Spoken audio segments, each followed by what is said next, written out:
C'est un moment magique.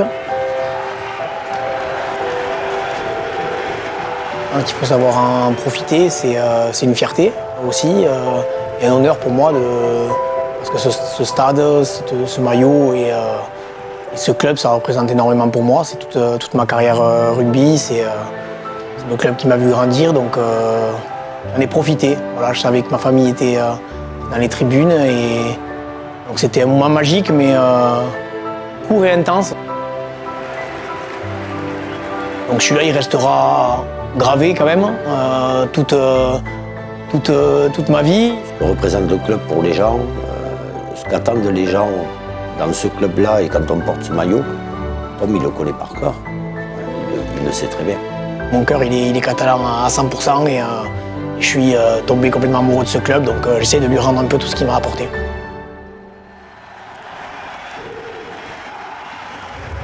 Je suis né à Narbonne, j'ai un grand frère de 3 ans de plus que moi qui joue au rugby, c'est mon père aussi, mais c'est aussi grâce à mon grand frère que de suite j'ai eu l'amour du rugby parce qu'il jouait dès l'âge de 6 ans. Moi à 3 ans je le suivais sur les terrains, je voulais jouer avec lui mais j'avais pas le droit.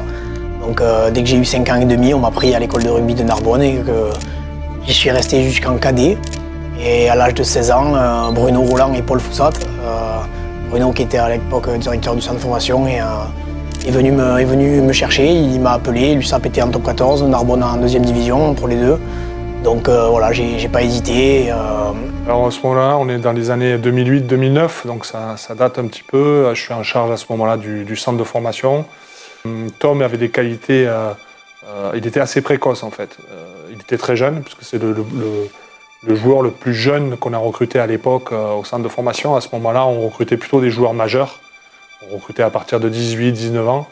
Et là, il avait 16 ans à l'époque, ce qui était assez rare, qui est devenu un petit peu plus normal aujourd'hui, mais qui était rare à l'époque. Et pourquoi ? Parce qu'il avait une maturité dans son jeu qui était pas toujours présente chez les jeunes joueurs comme ça. Lui, il avait cette qualité-là, tactique, stratégique, où il était déjà en avance. Et c'est ça qui nous a fait nous tourner vers lui et le convaincre de rejoindre l'USAP. Donc ça commence à devenir un petit peu sérieux quand on rentre dans les pôles espoirs.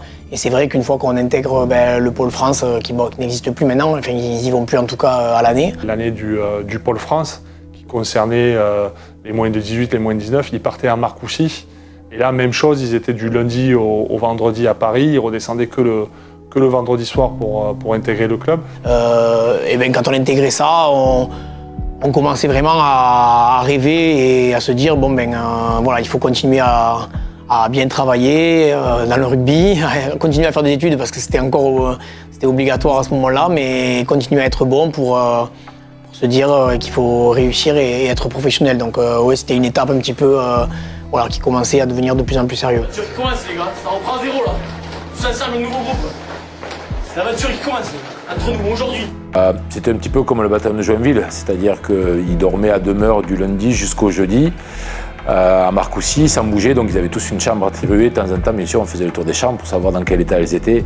Et il n'y avait que des posters de grands joueurs à l'intérieur de sa chambre, ce qui voulait dire que déjà il était imprégné par la notion de très très haut niveau et il s'inspirait des meilleurs pour pouvoir atteindre lui ses objectifs.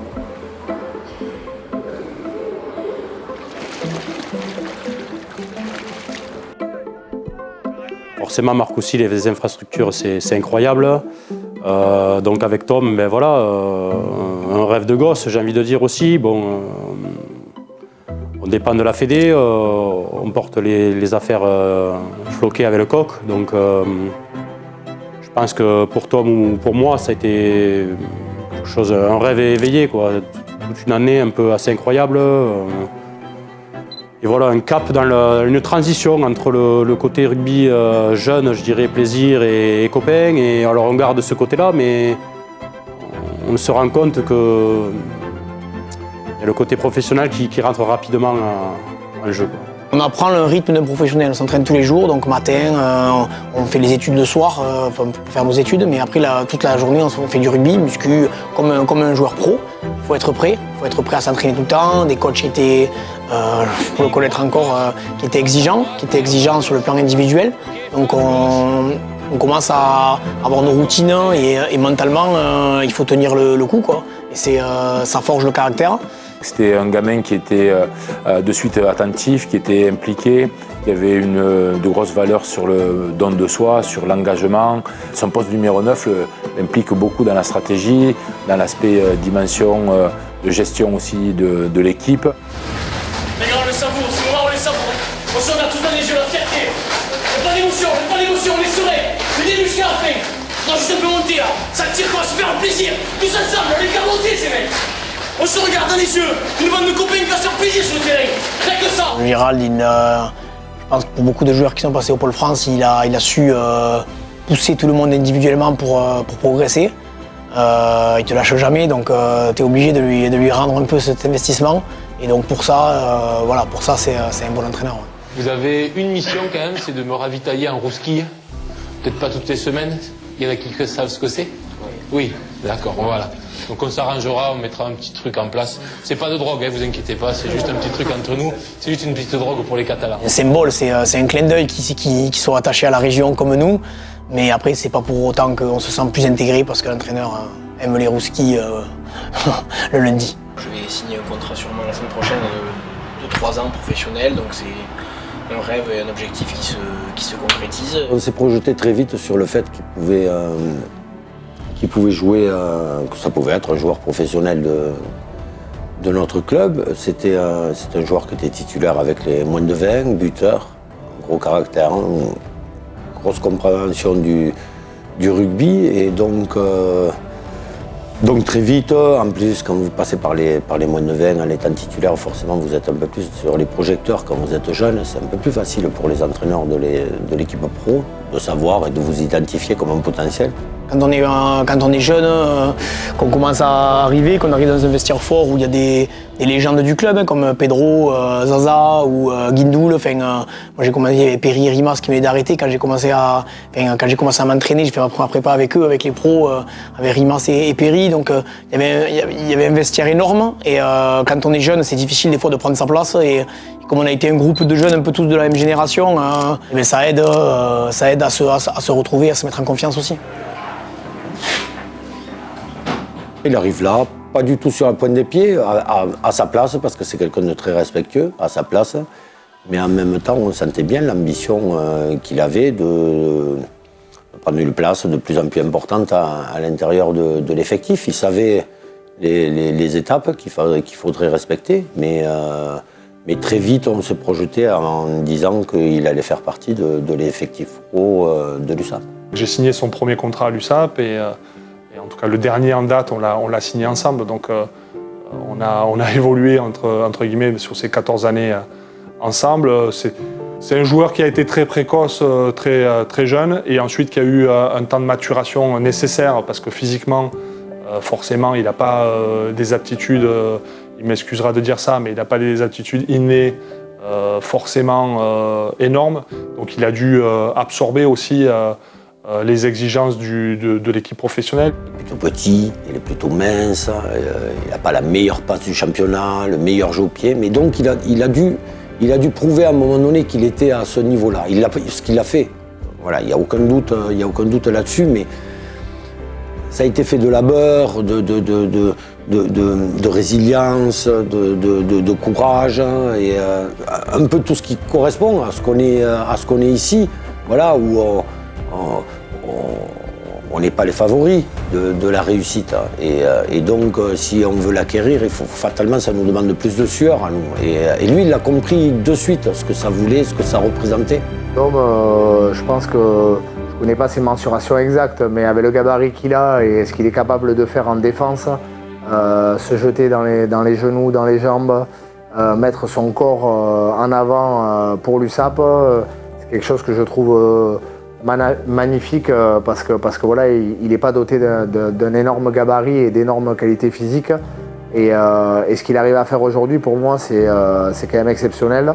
Et on n'a pas l'impression, mais Tom, c'est un mec qui s'engage à fond, qui a une capacité à don de soi qui est extraordinaire. Voilà, c'est pas un gros gabarit, mais par contre, il est toujours là pour plaquer quand il faut, il est toujours là sur les courses de repli. Et je pense que cette abnégation qu'il apporte sur le terrain et cette capacité de leadership qu'il a, c'est quelque chose qui peut, à mon avis, qui le déterminer le plus. J'ai certes un physique pas pas très costaud, mais avec mes armes, j'essaye toujours, au soutien de mes avants, d'être présent défensivement, de jamais rien lâcher. Voilà. Je pense que ça fait partie de moi. Et, alors des fois on recule, et des fois on finit sur le dos, mais je pense que ça fait partie de l'ADN de l'USAP, et donc j'essaie toujours d'être fidèle à ça, de m'engager à 200% dans chaque match.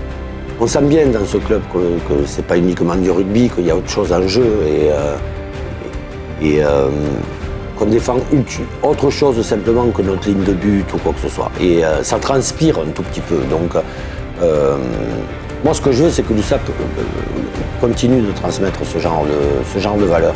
On sent qu'il y a une histoire et qu'on vit, on joue pas que pour un logo, pas que pour un club, on joue pour plus que ça.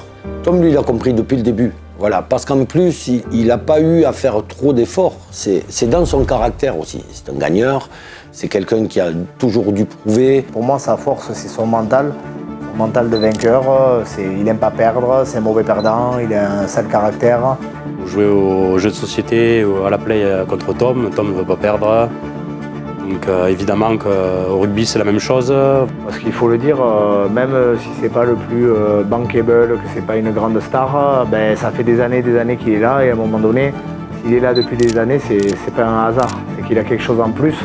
Et ce petit truc en plus, il le montre tous les week-ends. Quand sur la ligne de départ de la saison, il est 3e ou 4e et qu'il finit toujours premier, c'est qu'à un moment donné, il a quelque chose en plus.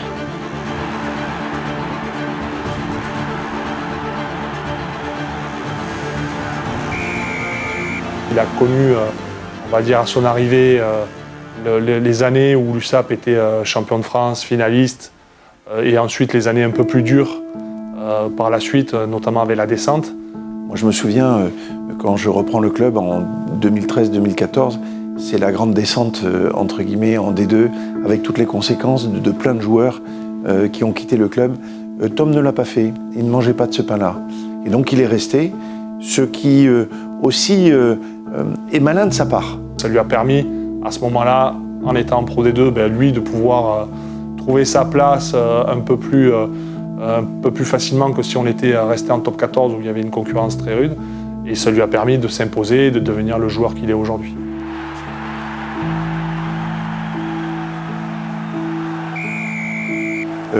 Sous l'ère de Patrick, il a passé des moments qui étaient moins faciles que d'autres, parce qu'il y a toujours dans une carrière de sportif. Bon, et il n'a jamais renoncé. Il n'a jamais renoncé. On a passé des moments magnifiques et des moments très difficiles tous les deux. Voilà, j'ai pas toujours été tendre avec Tom et Cochard. Je lui ai jamais rien passé et je l'aime beaucoup, mais vraiment, sincèrement, de manière très honnête. Mais bon, qui aime bien châtie bien, on dit, donc j'ai pas dérogé à l'adage. De 2012 à 2014, quand je l'ai, il était très exigeant, comme beaucoup d'entraîneurs, hein, mais très exigeant avec les jeunes, donc il était pas mal sur moi. La moindre passe un peu basse ou un peu haute était difficile à avaler pour lui et donc pour moi par ricochet. Mais ça aussi, ça a fait grandir, donc de suite j'ai adhéré par contre, et j'ai eu envie de lui prouver que j'avais le niveau. Et après c'est un entraîneur qui m'a suivi tout au long de ma carrière, parce que voilà, il est parti en 2014, mais pour mieux revenir après en 2016 pour aider le club à revenir à son meilleur niveau. Et donc en tout et pour tout, je l'ai eu 8 ans en tout, donc c'est un entraîneur qui a une place très importante dans ma carrière.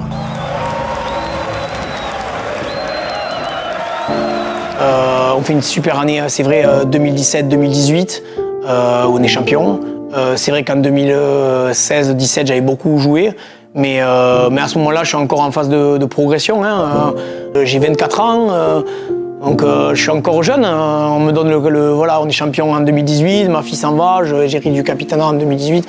J'ai 25 ans. J'en ai fait mon capitaine quand on est monté pour être en top 14 l'année où on est redescendu. Ça a été une expérience malheureuse pour lui, mais pas due à lui. Voilà, on n'était pas au niveau, on n'avait pas les armes pour pouvoir se battre, donc voilà, donc on a morflé un peu comme tout le temps dans ce sport-là. C'était pas forcément un cadeau pour lui parce qu'on a vécu une saison hyper difficile. Il a mis du temps à s'en remettre parce que c'est quelqu'un qui prend les choses à cœur. Il a été très touché. Vous savez, comme je vous l'ai dit, quand on aime le club, et qu'on donne son maximum pour le club et qu'on est décrié, voire critiqué, ça fait mal, hein, ça fait mal. Et Tom il a mal vécu ce passage-là. Maintenant, quand je parlais de résilience, et c'est là où ça fait un grand homme et un grand joueur, c'est que malgré tout ça, il a toujours continué à se battre et à aller de l'avant. Et aujourd'hui, s'il est là, c'est en partie grâce à lui, en partie grâce à sa résilience et son effort et son envie de réussir pour le club. Pas à des fins personnelles, pour le club. Il avait envie de réussir pour l'USAP. C'est un gros travailleur. Vous savez, on voit de temps en temps, dans tous les métiers, des gens qui sont juste exceptionnels, mais ils ne sont pas si nombreux que ça. L'essentiel de ceux qui réussissent, c'est ceux qui avant tout travaillent plus que les autres, sont fidèles et portent de vraies valeurs. On était tous un peu traumatisés de la montée et la redescente, et on avait déjà préparé la montée, mais on était resté très froid. On avait dit la montée et le maintien. Et une fois qu'on basculait sur la montée et le maintien, on savait que le club repartirait en top 14 et resterait en top 14. Je me suis toujours juré de revenir en top 14 et d'essayer que l'USAP se maintienne au fil des ans et redevienne une équipe conquérante en top 14. Et un objectif, je pense, collectif et pour toute une région, c'est de faire remonter le club. Voilà, ça a été, pour l'avoir vécu de l'intérieur, ça a été une année difficile et pour tout le monde. Et donc on a envie de repartir de plus belle et montrer à tout le monde, à toute la région, à tous les supporters qu'on peut faire rêver encore les gens. Tom, il a vécu des saisons en Pro D2 où le club était vraiment mal, où il n'y avait pas les structures d'aujourd'hui, où il n'y avait pas les méthodes d'entraînement d'aujourd'hui. Et même dans la difficulté, il a fait preuve de cet amour du club et tout. Et c'est là c'est là qu'on voit vraiment si le sentiment et si les dires sont sincères, c'est dans la grosse difficulté. Il y a eu des moments où l'équipe ne jouait pas bien, on était dans le dur en termes de résultats, et moi aussi, individuellement, j'ai eu des périodes où je jouais même bien. Lui, quel que soit ce qui se passait, il a toujours été positif et en train de pousser dans le bon sens pour le club. Et même quand c'était difficile pour lui. Et ça, c'est une énorme preuve d'amour pour ce club-là. Le club se reconstruit à l'image du président, à l'image du président, à l'image de Bruno, directeur général, de Franck, de Patrick quand il est passé, de Zaza, de tout un club qui donne énormément, qui font augmenter les infrastructures, qui signent des joueurs aussi, qui arrivent de partout dans la France. Le club est en train de progresser et le public avec, quoi. Et le public avec parce que sans les supporters et sans leur soutien, l'USAP ça serait rien. Et moi pareil, ils m'ont, je pense, jamais lâché. Des fois ça a été dur aussi, mais en tout cas, d'être ici et d'avoir un public comme ça forge un joueur. On comprend que Tom soit apprécié des supporters, c'est quelqu'un de très humble, qui a les pieds sur terre, il ne se prend pas pour un autre. Et puis avant tout, comme je vous dis, il transpire l'amour de l'USAP et ça se voit voilà, facilement. La connexion avec ce public, en fait, à l'image de ma carrière, elle est montée crescendo. J'ai commencé un peu par une descente de top 14 à Pro D2 en 2014. J'ai connu des années difficiles où le stade était un peu vide entre 2014 et 2016-17, on va dire. Et ce renouveau en top 14, en Pro D2 l'année 2018 où on reçoit Mont-de-Marsan ici en demi-finale, le stade incroyable. Derrière, 15 000 Catalans qui viennent à Toulouse pour la finale. Ils avaient fait griller, il faisait beau, c'était un truc. Le stade était entier de sang et or.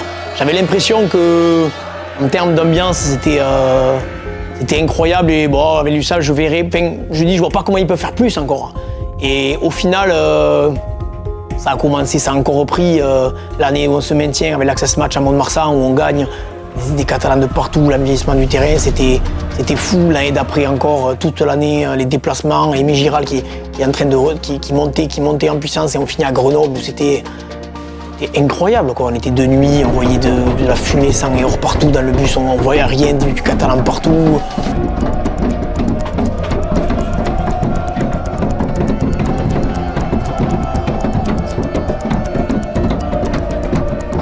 On gagne encore et jusqu'à encore l'année dernière. L'année dernière, ils ont continué à me surprendre, quoi. L'année dernière, on n'a pas d'access match, donc cette fois, on n'a pas de vrai match, parce que c'est vrai que le Catalan a cette culture des phases finales, donc entre guillemets, on n'est pas surpris de les voir se déplacer, tellement on y est habitué, tellement pour des matchs couperés, ils se déplacent.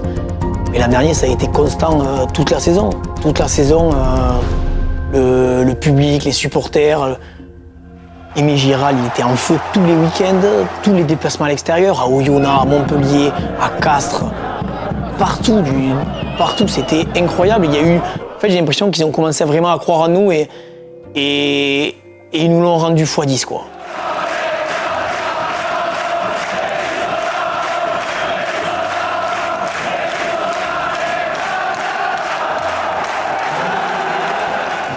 Pour le vivre de l'intérieur, je trouve que sur un passé récent, il y a une fusion incroyable et je trouve que pour faire tous les stades du championnat, Aimé Giral, c'est quelque chose.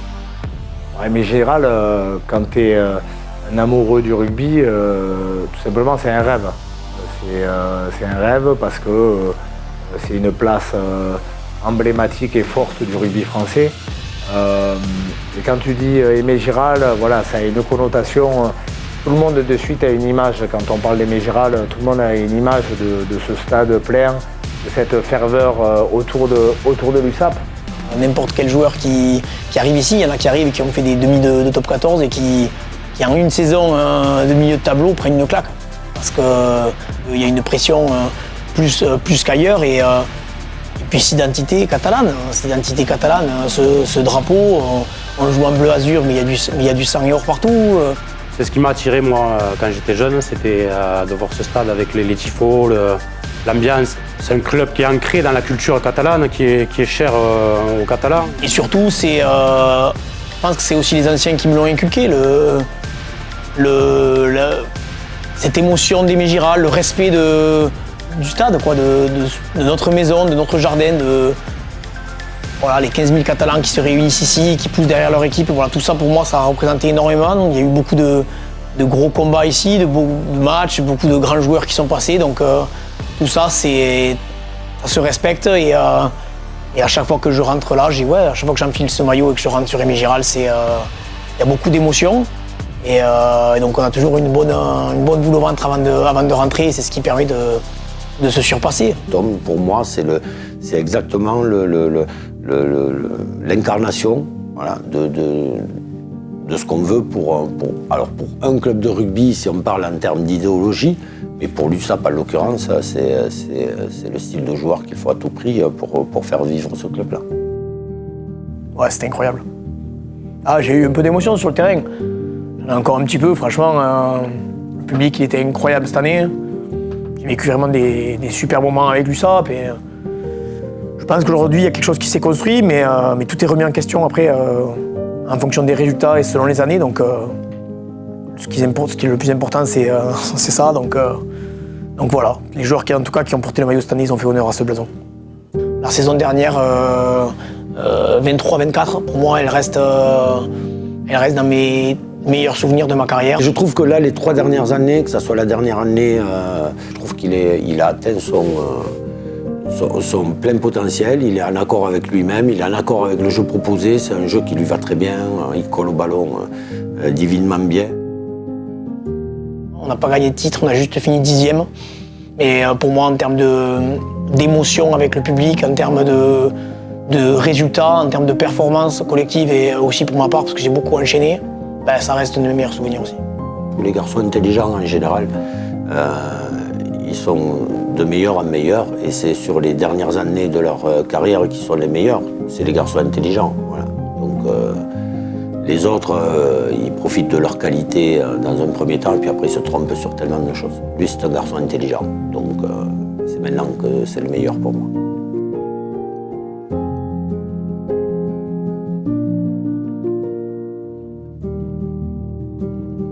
Comme moi, il a passé son enfance à Narbonne. Il ne faut pas oublier que tous les deux, lui et moi, on est des migrants narbonnais, arrivés et accueillis à Perpignan. Un peu comme Jacques Brel dit, on n'est pas du pays où l'on est, on est du pays qui nous fait. Et je crois que Tom s'est fait à cette âme catalane et je pense que les Catalans sont fiers d'avoir un gamin comme lui. On en plaisante parfois avec lui. Oui, il est au doigt de naissance et je pense qu'il est attaché aussi. Son père a joué pour le Racing Club Narbonnais, donc il a des attaches narbonnaises. Après, aujourd'hui, il a passé plus de temps à Perpignan qu'à Narbonne. Et je pense que lui se sent complètement catalan. En tout cas, nous, je pense qu'il est reconnu par tout le monde comme un un vrai USAPiste et un vrai Catalan. Moi, je crois que le caractère catalan, il l'a depuis qu'il est né et qu'en fait, il a simplement fait 60 km vers le sud pour trouver sa vraie identité, le club qui correspondait vraiment à sa mentalité. C'est vrai que je suis Narbonnais de naissance, que je suis et que j'ai une affection particulière à Narbonne parce que j'ai commencé là-bas et il faut savoir le dire, mais mon cœur il est catalan à 100%. C'était une fierté d'avoir ce petit mot de la part des supporters et ça me touche parce que j'y attache quelque chose. Moi je me vois jouer qu'ici, donc on verra de ce que le futur me réserve, mais l'USAP c'est ma vie de joueur.